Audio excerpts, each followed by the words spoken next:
Aris Menga, bienvenue. Merci Judith. Avec vous, nous parlons de la BAD à travers AFAWA Finance Cyrus qui prévoit de mobiliser 50 millions de dollars américains pour booster l'entrepreneuriat féminin en RDC. Alors, dans quel cadre s'inscrit cette initiative de la BAD? Alors, visons à réduire les inégalités sociales hommes et femmes tout en favorisant l'entrepreneuriat féminin en RDC. C'est avec cette optique que la BAD, à travers son initiative AFAWA Finance Series, qui en est déjà à sa deuxième édition, la première s'étant déroulée au mois de juin de cette année en Tanzanie. Donc, pour cette deuxième édition de AFAWA Finance Series, qui se déroule à Kinshasa du 27 au 29 septembre 2022, tel qu'annoncé par le directeur adjoint de la BAD qui séjourne ici à Kinshasa. Donc, un accompagnement d'environ 50 millions de dollars américains est disponibilisé ou encore débloqué pour favoriser l'accès au financement des petites et moyennes entreprises à travers les banques partenaires ici en RDC, en l'occurrence Robank, Ecobank et Equity DCDC.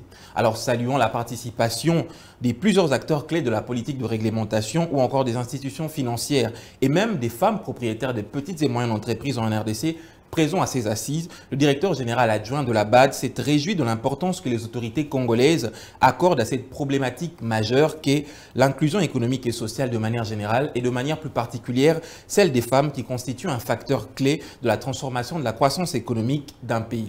À présent, quel est l'apport de cette initiative AFAWA Finance Cyrus dans l'entrepreneuriat féminin en RDC d'après le ministre Nicolas Kazadi? Alors également présent à cette cérémonie, le ministre des Finances, Nicolas Kazadi, s'est réjoui de cette initiative de la BAD, donc AFAWA Finance Series, en ces mots, en disant que cette initiative vient donc consolider ou encore apporter du tonus aux efforts qui sont menés par le gouvernement congolais dans ce secteur de l'entrepreneuriat féminin. Avec déjà ce tout premier décaissement d'environ 5 millions de dollars américains qui est débloqué par la BAD, qui permettra de ce fait de combler un tant soit peu ce déficit de financement criant qu'accuse la RDC en matière de financement des entrepreneurs féminins et ce dans le but de réduire l'égalité dans le but d'assurer l'égalité des sexes hommes-femmes.